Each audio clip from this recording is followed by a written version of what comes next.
21st meeting of the Hadley Select Board to order at 6 p.m.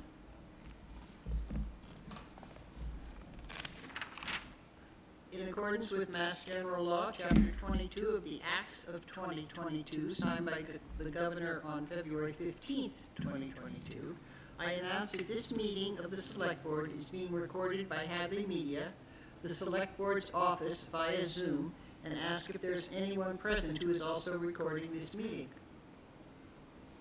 No one else is recording this meeting. Let the minutes reflect that no one else has indicated that they are recording this meeting. Or if someone is recording, please identify yourself for the minutes. All right, public comment? See any hands? There are no hands raised for public comments. All right, consent agenda. Warrants. AP 2234, AP 2234, I'm sorry, AP 22324S, AP 2323S, AP 2323, minutes from February 17th, 2021, March 17th, 2021, August 18th, 2021, September 1st, 2021, September 15th, 2021, September 29th, 2021, October 27th, 2021, November 3rd, 2021. The ambulance contract extension with Action Ambulance. The appointment of Megan Raylan, who is here, and a common victualer's license for Latino's Cuisine, contingent upon the issuing of food permit. Would you like to say anything, Megan? Sure. Hello, good evening. This is very bright light. My name is Megan Rellin. I'm a new Hadley resident. My family and I moved here in mid-June of this year, coming from Deerfield. And I have applied to be a part of the Hadley Diversity, Equity, and Inclusion group, and continue my interest in supporting communities to be as inclusive and equitable as possible. I'm a clinical social worker. I'm also going to be teaching at UMass this winter. And so it's part of my in trying to serve communities that I'm a part of and to support vulnerable populations and to be part of groups of folks that want to continue to make communities better places to live for all people and all families. And as a newcomer to Hadley, right now I'm just wanting to learn more about this great community. So thank you for allowing me to speak. Thank you, and thank you for your volunteer. All right, may I have a motion? So moved. Second? Second. All those in favor? Oh wait, we have remote. All right. Roll call vote, please. Roll call vote: Keegan, Yes. Nevinsmith, Yes. Iser, Yes. and Parsons. Yes. Thank you. All right. Old business. License renewals. Jennifer? Yes. So this is the last batch of the year for renewals. All of the licenses are current. All of fees are paid, and I would ask you to approve them. We do have 8 outstanding that I will assist in getting their permits in for the new year. And if I fail in my assisting, I will ask y'all to assist on the January 4th meeting. But so far so good, and I'm feeling really great about only 8 outstanding. So Well done. I thought I was gonna get them all, but some people are a little tricky coming in. So if I could ask for y'all to approve them, I would appreciate it. Okay. We'll go tab by tab again. Please. Okay. Motion to approve the alcohol licenses as presented. Have a second? Second. Roll call vote, please. Roll call vote: Keegan, Yes. Nevinsmith, Yes. Iser, Yes. Parsons. Yes. Thank you. Motion to approve the common vic. Well, yep. Yes. Motion to approve the common vic licenses as presented? Second. May I? Yes? I would like y'all to recognize that you are issuing a license for Latino cuisine that you just voted on for said license, so it's a tandem, just so that you're aware of that. Thank you. And you had a second, so roll call vote, Keegan, Yes. Dennison, Yes? Iser, Yes. and Parsons. Yes. Thank you. Motion to approve theater skating rink license as presented? Second. Roll call, please. Roll call, Keegan, Yes. Dennison, Yes. Iser, Yes. Parsons. Yes. Thank you. Motion to approve Class 1 and Class 2 licenses as presented? Well, Yeah. I can second this. I'm not involved in any of these, so I'll second it. And roll call vote, Keegan, Yes. Dennison, Yes? Iser, Yes. Parsons. Yes. Motion to approve entertainment licenses as presented? Second. Roll call vote, Keegan, Yes. Dennison, Yes? Iser, Yes. Parsons. Yes. Thank you. And may I bring up one more thing about the licenses? So I've received quite a few phone calls from some of our smaller businesses about the plastic bag bylaw that's being put in place on January 1st. I've encouraged them all to go to the Board of Health for the deferment. And as I understand, there's going to be a public hearing on the 9th. And so I'm going to try to get with Emma Dragon, to get that to my licensees. But there are several, we're a very welcoming community. We have a lot of people here with small businesses, and not everyone who owns a business in the town, first language is English, and they are struggling a lot with this. And I'm really concerned about how we're going to support them and make sure that things are clear and easy for everyone to understand. And that's just one of the concerns that I've had with people calling me, but then I have other businesses that are just terrified about this because of Route 9 and the fact that their business is suffering so much because of the construction already.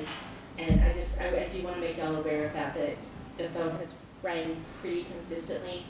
No one, however, wants to leave their name or number because they are worried that they'll be considered a trouble business. And I assured them that y'all would never feel that way about any of our businesses, and that you're always here to hear them. But that is what I'm getting. No one wants to go on the record with complaining, but they're happy to call and talk to me about it. Okay. Sure, and I've Thank you. heard from people who have thousands of dollars worth of items that won't qualify for this, and they don't want to throw it out again for the reasons you're talking about. So I think there's plenty of reason to allow some kind of leeway here. Well, and the Board of Health knows that, and that's why the bylaw was written Yeah. as it is, that Yeah. if people have concerns about it, they should please talk to Board of Health. The town is very business-friendly, and we are just, in the long run, working to have plastic reduction in our town. Thank you for allowing me to speak about that. Sure, you're welcome. All right, Econo Lodge, Laura, you want to come sit at a microphone, please? Good evening. My name is Lauren Baker. I'm Real Estate Development Director for Valley Community Development Corporation, and I'm joined tonight by Alexis. I don't think you're Vice on. Chairman. Is your green light on?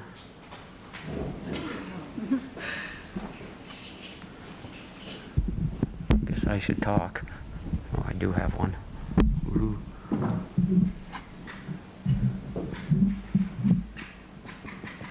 an IT person can look at it.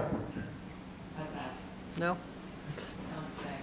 Sounds the same. Fine on there. You might just have to speak up for us in the room. Should I try again? You should be good now. Okay.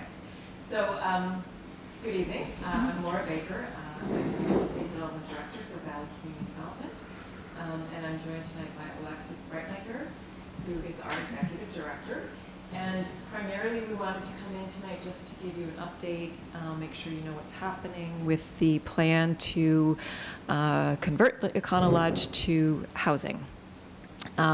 We are moving toward acquisition of the property. We, at this time, anticipate taking title in the first week of January, so quite soon. We had applied for what's called a project eligibility letter from the state. You may remember you provided a letter of support for that, and we anticipate getting that letter back from the state. Really, I was hoping by the end of the year, so, but very soon. Once we have that, our next action would be to put in a zoning application through the Zoning Board of Appeals. And so that will kind of be our next kind of venture into the public arena.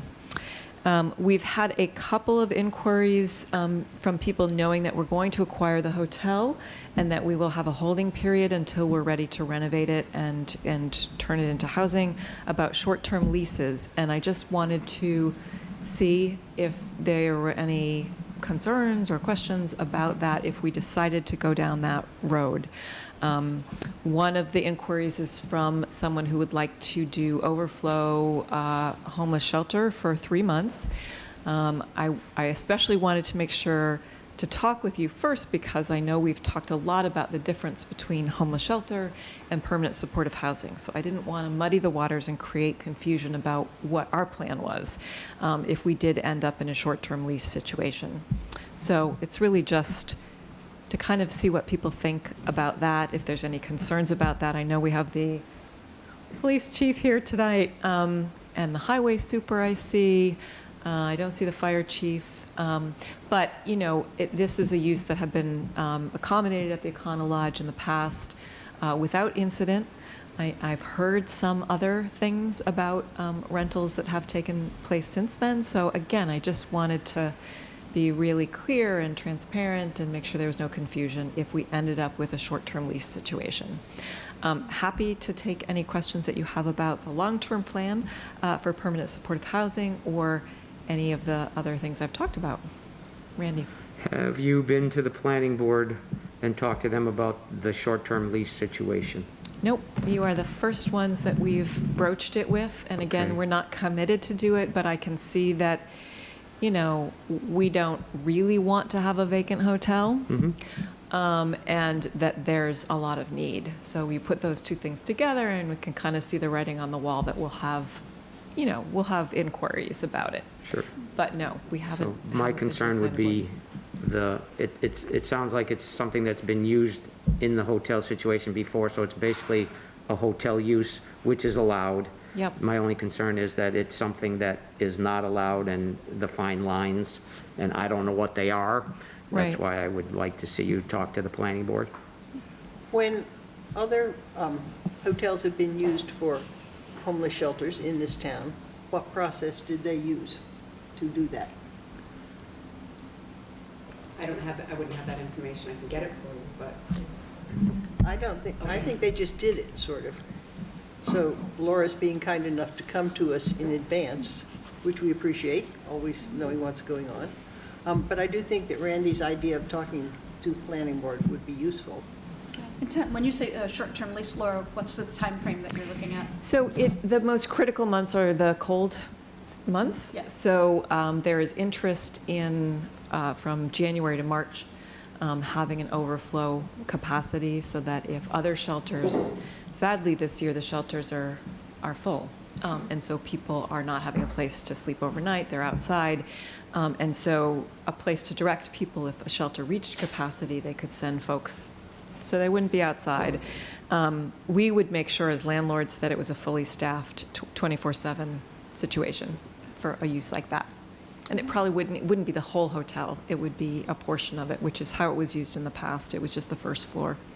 I see Bill Dwyer ready to speak. Hi, Bill. Hello. I do want to just suggest here.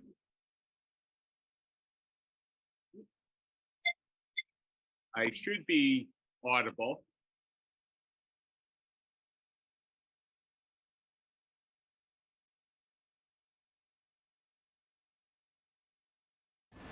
Okay, I am unmuted. Bill still can't hear you. Still can't. Try somebody. Try now. Everybody looks See if you can get frozen. somebody else to talk and see if it Amy, works. can you speak? They're all frozen. They're not frozen. Yeah, we're having issues with sharing on today. Hold on a minute, folks. Yeah, it just, the second time it just said it's going to,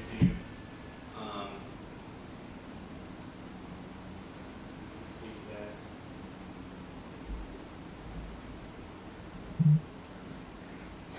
I apologize. I'm not, can't speak this afternoon.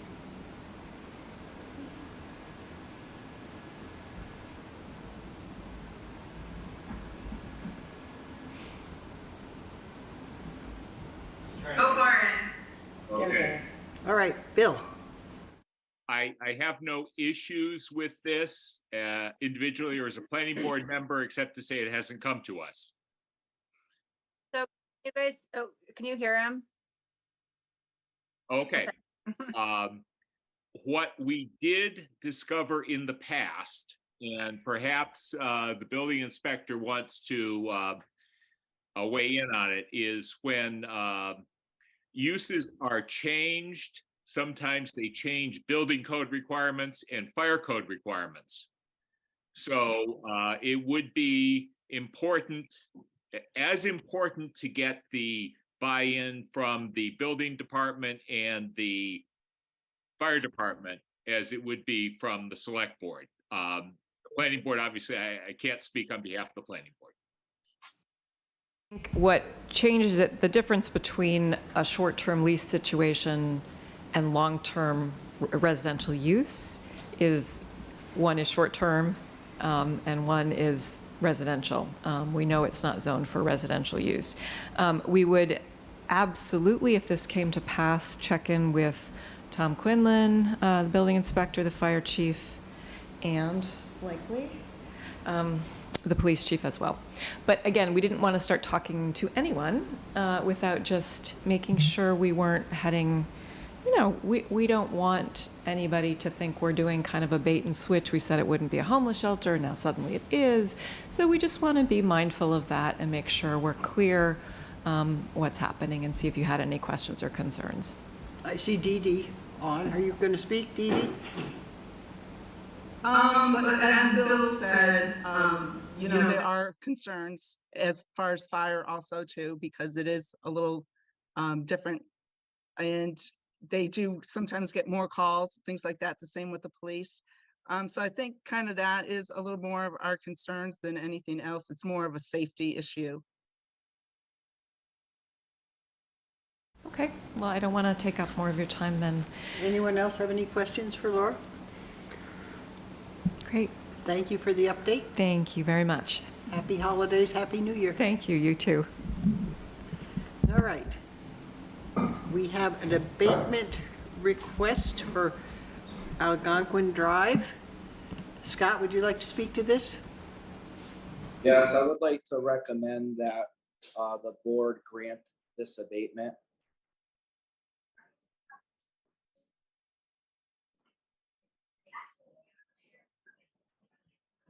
Audience.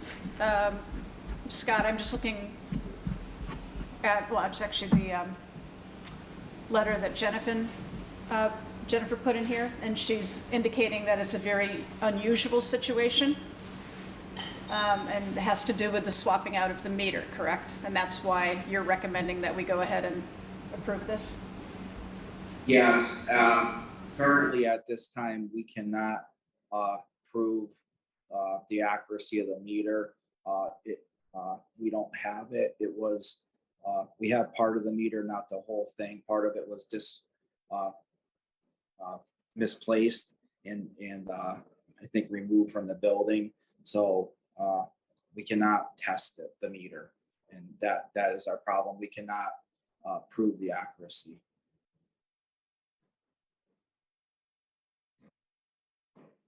Time, the answer is no, so I thought we would want to explain to people why this was a unique circumstance. Yes, Molly, that is correct. Most of the time the answer is no, but in this situation, we just can't prove anything at this point.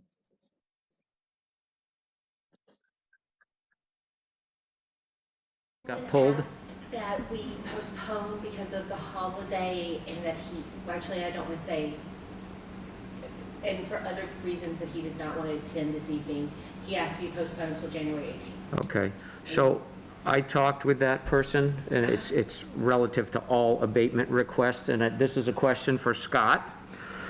The gentleman who had the other abatement request wondered if our system would allow, if you noticed excess usage in a given time period, is it possible to notify the property owner, or is that something that's just not possible with the technology we have relative to the water meters?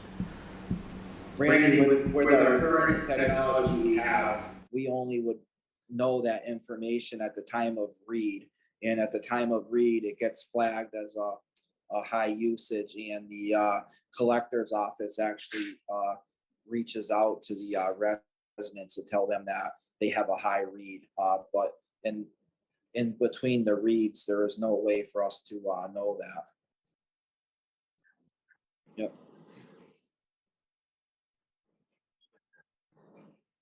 Do you have your recommendation on this abatement? Second. Roll call vote, please. Roll call vote. Keegan? Yes. Nevin? Yes. Iser? Yes. Parsons? Yes. Thank you. All right. John O'Leary, the senior planner from the PVPC, has requested, is going to talk to us about the ADA block grant funding for the town. Hi, good evening. How are you guys? Good. So I apologize, my camera isn't working right now, so I'll just speak this way. Hopefully it's good enough. So like, as you mentioned, I'm John O'Leary. I'm a senior planner at the Pioneer Valley Planning Commission. And basically I reached out to Carolyn Brennan, inquiring about who she thought might be a good fit for a project committee that's looking to administer an ADA self-evaluation and transition plan. So a quick background on this. This project was actually funded through the town's FY21 CDBG grant program. So the town received $37,400 to hire a consultant to perform an ADA self-evaluation and transition plan. And just really briefly, the plan is essentially going to evaluate all of its municipal owned buildings and properties. So the plan will provide an evaluation of the town's operations to determine whether or not they are accessible to people with disabilities. And the plan will also identify physical barriers to any public building sites and services owned or operated by the town. So I'm, as the project manager, looking to put together a few members of the community that would like to be part of, or would be a good fit for this committee before I get underway to procure the consultant. And so that's what I just was here tonight to see if the select board maybe had so many recommendations or people in town that you thought would be a good fit for this committee. Haley Wood, who is on the meeting because she's the director of the senior center and she has done some of this work. Haley? Hello. Hi, John. Hi, everyone. So yeah, I'm Haley Wood from the director of the Senior Center. And I feel very supportive of the undertaking of the self-evaluation and transition plan. It's very much in keeping with the goals of the age-friendly and dementia-friendly Hadley initiative that is well underway. And we have had an active working group working on that for close to 1.5 years now. And John, your colleague, Becky Bash, was the senior planner who assisted us with that. So first of all, I just want to voice my support for the process, and we'll be curious to learn more about the various steps involved. And will be glad to bring it to our working group, which is comprised of older adult residents in Hadley, staff who work at the senior center, and different business owners in town who have taken an interest in the work and recommend, well, just simply ask them if they might be available to participate in the committee. And I'm curious about the time commitment and kind of overall meeting schedule plan and the steps that would happen to implement the plan.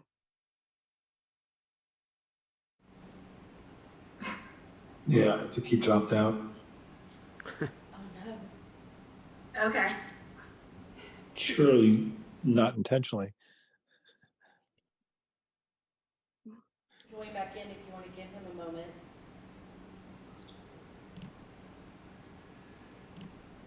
Chairperson, this is Mark Dunn. I have, as an architect, I have done these for other towns. I remember doing for the town Swampscott in the North Shore.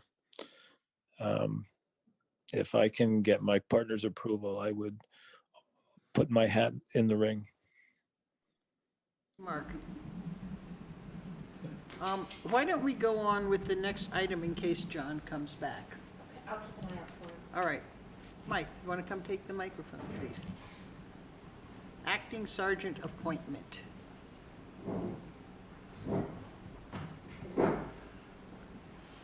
So, thank you for giving me a few moments of your time. The board has heard, some of what the department is going through right now as far as personnel issues go, but I know that the board also likes transparency, and you want the public to understand why you're making the moves that you're making. So, I'm going to be asking you for a couple of things in a few moments, but I think the general public may be interested to hear why. Sorry. Why you're making whatever decision you make. So, as many of you know, Mike Romano is going to be out because he is ill. He will be out for a year or more, and that's if everything goes, well. He is home now. He is, has good days and bad days, but he's, at least not stuck in the hospital. We just recently got another officer back after being out with his own medical issue for about a month and a half to 2 months. Sick time, sick bank for him. The same sick bank that I'll be asking you to switch over to Mike Romano tonight. I had another officer who's been out since the weekend with what he thinks is possibly a broken foot, or at least an injured foot, to the point where he obviously hasn't been able to be at work. I have 2 officers right now who have COVID, and I have a detective who is investigating 3 major crimes right now, who's pulling double duty as a patrol officer because we just don't have enough patrol officers to patrol the town. And as I just mentioned to Carolyn a few minutes ago, I am waiting to hear back from the Municipal Police Training Commission because one of the wonderful new changes with the MPTC and POST is waivers and exemptions, and I found out that I may end up actually having to change the title of 2 of my full-time police officers to part-time police officer, reduce their hours, thus pulling 2 more officers out of our full-time ranks for a period of time, just so they can complete the new Bridge Academy, and then put them right back into full-time after they've completed that. Do you have the governor's phone number? I wish I did. So I say all of that to say this board has been very good to our department. This town has been very good to our department. I'm not going to come here and ask for some outrageous request to hire 10 police officers. What I am asking, though, is that we can't continue to operate under these circumstances. Everything except for the situation with Sergeant Romano, we will deal with. It's part and parcel with having a police department in this new day and age with the new MPTC rules and the Post Commission and all of the different regulations that we're still trying to learn. But what I am going to be requesting is that I would like to promote an acting sergeant to backfill the vacancy left by Mike in the supervisory role. And I'm also going to be asking the board to allow me to hire a full-time police officer to backfill the vacancy that Mike is going to leave for who knows how long he'll be out. I can tell you that within my budget, I will be able to cover the sergeant promotion. The difference between the patrol officer that I'm recommending and the sergeant's salary is something that I can handle. Obviously, you know, we're gonna get dinged in a couple of areas, but we'll be able to handle it, you know, with all of these other officers being out and back and forth and everything. You know, it's gonna hit some of the overtime lines and things like that. I don't, however, can't tell you that I will have enough money within my budget to cover an entire another salary. I will tell you that I can make reductions in some of my expense lines and we can do transfers at the end of the budget cycle, but as Molly is probably the only board member that was a member of the board at the time when I was hired, you know, she can probably recall that sometimes in order to save money in some areas and be able to predict and, you know, appropriately predict a budget, you have to spend money in other areas. And that's one of the ways that we were able to resolve the overtime problem that, you know, plagued this department for decades. So those are my two requests for this evening. I'd like to obviously switch the sick time bank over to Mike Romano, which I think all you have to do is sign. I don't know if you have to actually vote on that now or not, but I'm requesting that that I be allowed to make those two moves immediately. Any questions? No, I mean, and again, we understand what you're up against. You have even more better news tonight, so, Yeah. from the last time we spoke. So I'm sure you have my full support, and I think so with that said, so I'll make a motion, so if anybody wants to say anything further, motion to I'd be want these requesting. three pieces. So the three pieces would be to switch the sick time bank over to, from James Ryan to Mike Romano. Mhm. The second piece would be to promote to Acting Sergeant Jacob Marini, effective January 8th, 2023. And the third piece would be to allow me to open a hiring process to backfill that vacancy that Mike left. So moved on those 3 points. Second. Any further discussion? Roll call, please. Roll call vote, Keegan, Yes. Nevin Smith. Yes. Iser. Yes. And Parsons. Yes. Thank you. Thank you. And just one item of good news from the police department. Big shout out to our canine officer Fitz and his Yep. handler. So the handler is Jake, Oh, perfect. the guy you just promoted to Yeah. acting sergeant. So, Yeah. yeah, he did a great job today. Yeah. It's pretty cool. I don't know if anybody saw that or No. not, but. No. You want to looked share like with us? He was inadvertently called into it. Yeah, so he Yeah. was doing his weekly training that he has to do with the dog, and he was with a bunch of troopers over in Northampton. Holyoke Police had a pursuit. When the pursuit ended, the occupants of the vehicle took off running, and the Holyoke officers located a firearm in the vehicle. Fitz and Jake happened to be the closest canine unit, so they called for a canine. He went down to Holyoke. He was able to track where the individuals ran and didn't actually find the suspects at that point, but located 4 more firearms that were hidden in the woods. So they found a total of 6 guns, got a total of 6 illegal firearms off the street, thanks to the dog's nose. Nice. That's great. Good work. That's nice on the Yes. job training. Yeah. Right? Yeah. So it's worth paying the overtime today, at least. Yes. Thank you. Yeah, thank you. That's, and as far as the stuff with the Econo Lodge goes, I'm happy to talk with her at any point, but I've spoken with her several different times. The the hotel situation with homeless, folks living in there is a completely different animal at least for us, than something like the Knights Inn, right? It's more of a motel setting. People can come outside in the parking lot. That's when things get weird for us. When they're in rooms and it's a nice, hotel type setting, very different. And call volume will go up, but it's not that it's not manageable for us.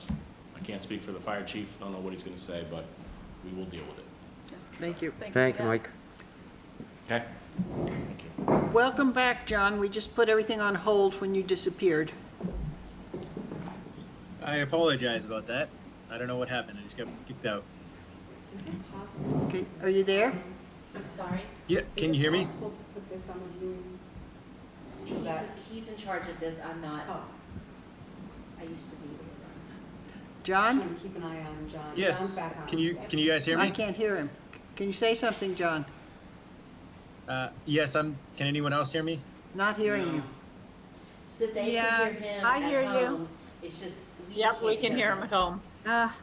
All right, Haley, he disappeared early in your talk. Will you start again, please? I don't think we We can can't hear her. Haley either. Yeah, I I love can see repeating it. myself. Sorry about that, Haley. That's okay, John. I just wanted to let you Haley, know that stop, I we would, can still type.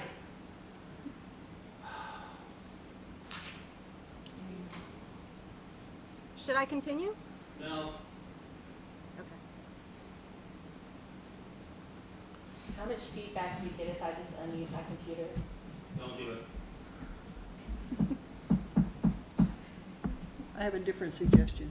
Why don't we give contact information to Haley and to John and have them talk? Yeah, and I'll be talking with John. Okay. But do you have any other suggestions of anybody else you would like on that? Well, Mark Dunn offered, Yep, anybody else?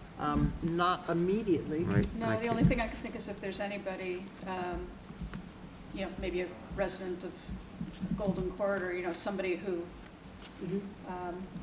Anybody in town that's interested, Yeah. One thought I had, having have done these studies before, oftentimes the rec director is Parks and Rec because it's not just the buildings themselves, it's the town-owned outdoors. Oh, that's a good and Making point. sure they're accessible, so it might be worth having Greg sit on Maybe that. Greg, yeah. Okay, if he's willing.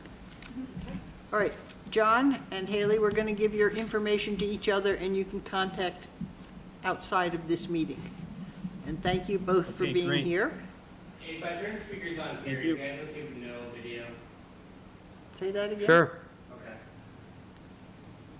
She's trying to get noise and no picture so that they can talk. This thing's not working today.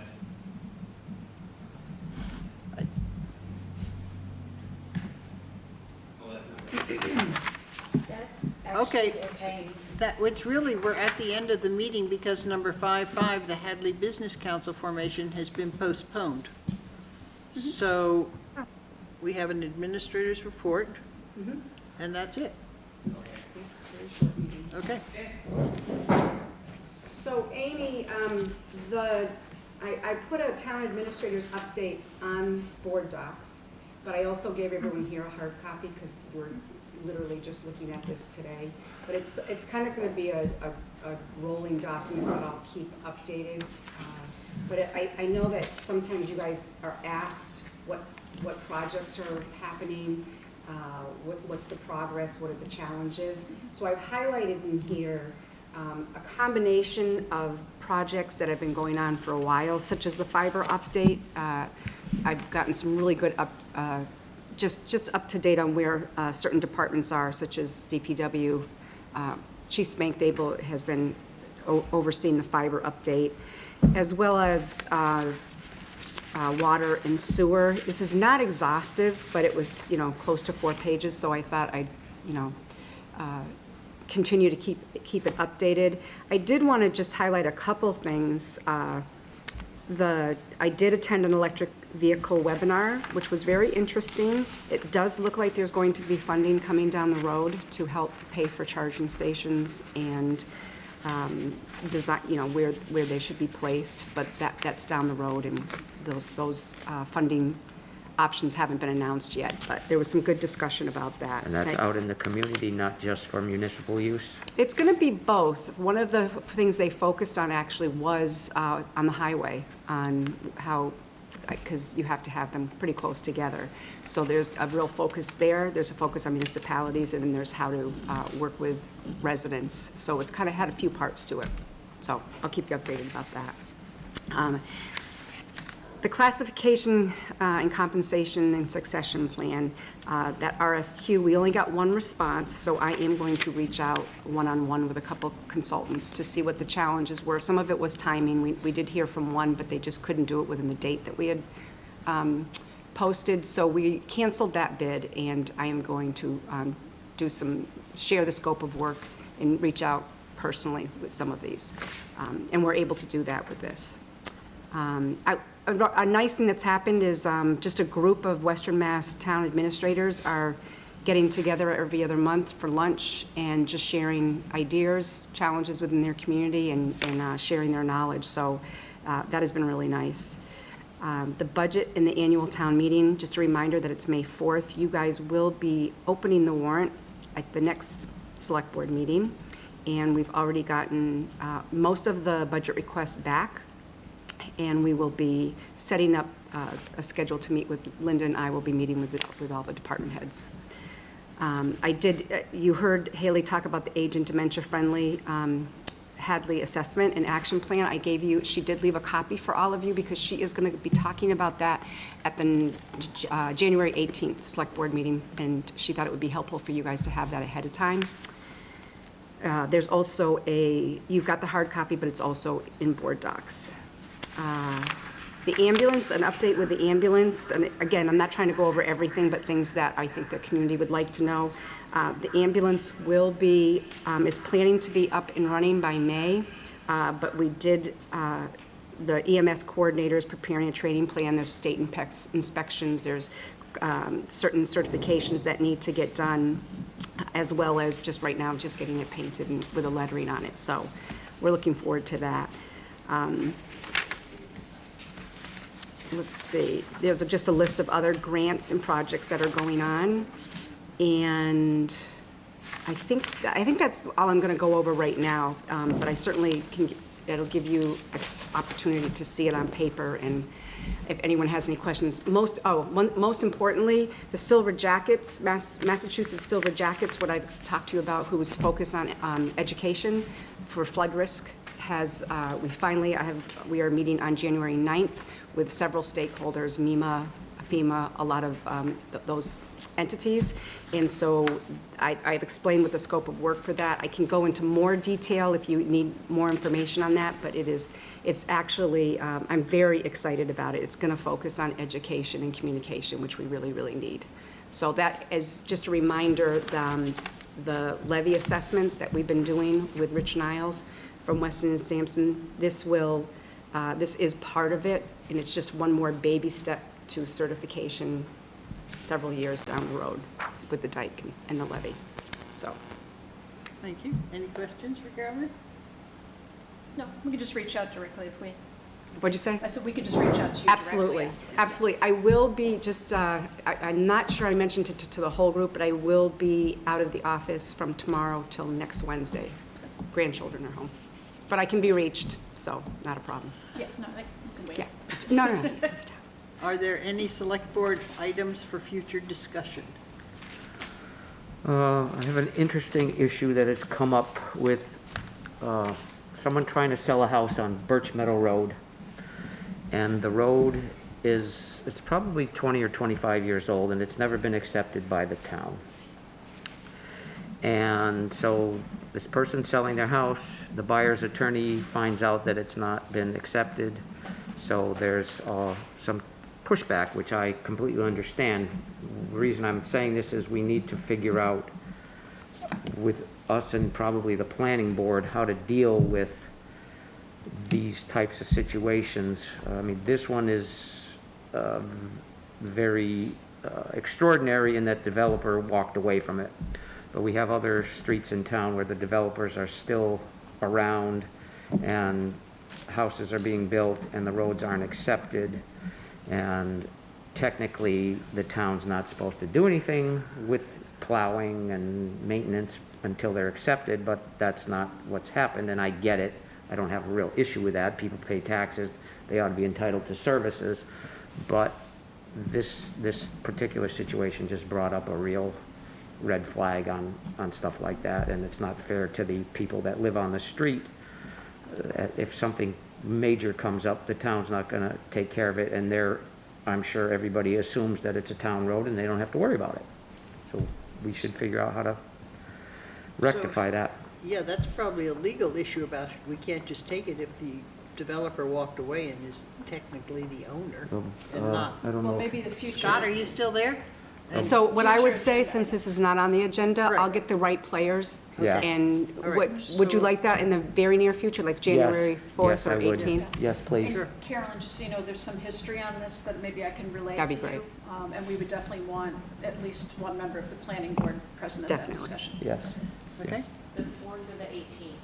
4th. 4th, okay. And I just wanted to bring up, so I think last time I mentioned, so there were 4 things that have come up at previous meetings. And I think some of them may be coming up soon, but I'm not sure if others are. So if we could just go back and readdress one of the priorities we identified at, I think, our meeting in early June, was we wanted to talk about how to improve communications with the community in general. Something that I think Amy and I both brought up as a topic for discussion. And we haven't really addressed that. We also talked about reviewing the roles and responsibilities, specifically of the select board and the town administrator, just because it looked like there were places where there seemed to be some conflict in different manuals that are out there. So we wanted to make sure that we're clear on that. The town administrator goals, and I think that might be in January, right? Yep. 4th. Yeah, and then the performance review, we had talked about that, and then I think it was left with Jen. We were talking about a process. She was talking about the 360-degree, and I haven't heard anything about that since either, so. Yeah, we've been working on it, working with other town administrators to get some examples back. So she does have some examples. Is there a priority list on how you want those? You don't want to obviously do those all at one meeting, but is there one that's Well, you're doing standing your out? goals on the 4th. I'm doing that on the 4th, so And I that, think the 4th is pretty full. We should go to the Yeah. 18th. and it would lead into the We'll put all of these on evaluation. there and we'll have conversations about them and get them focused. Well, I'm wondering if I can put my goals and Jen's, have the performance review and the SWOT I'm sorry, not the SWOT analysis, the 360. We definitely have a 360. I think the evaluation, I think we had gone back and forth with a couple documents, and I think we've settled on one that's very, all right. So you'll present the process at the Yeah. same meeting with the goals? yeah, I'm going to do some research on that because it's definitely a few meetings, so, Okay, yeah. good. But get it started, that's good. So I'm gonna add the process of the 360 evaluation to the town, to your goals and achievements that you presented. I'll help with the agenda because the 360 is separate from the evaluation. So, yeah, we'll word it. We do magic when we're doing those agenda I items. know, but I'm sorry for publicly, but she's supposed to be off tomorrow. That's why I was trying to get it all right here, right now. But okay, I will talk to you after. All right. Sorry. Anything else? Amy, anything from you? We can't hear her. Yeah, you get that. Oh, can? Thumbs up? Oh, hey, I hear you. Oh, you can hear me. Okay, good. May I have a motion to adjourn? So moved. Second. Roll call. Excuse me?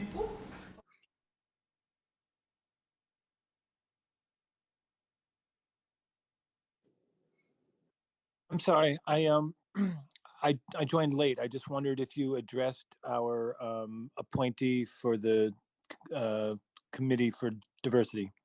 Yes, and she spoke quite well, and she's appointed. Oh, it's all right. I came in late to support her, but oh well, better next time. Thank you very much. You can watch it on Hadley Media. Thank you. All right, we have a motion and a second. Roll call vote, Roll please. call with her. Keegan? Yes. Nevin Smith? Yes. Isaac? Yes. Parsons? Yes.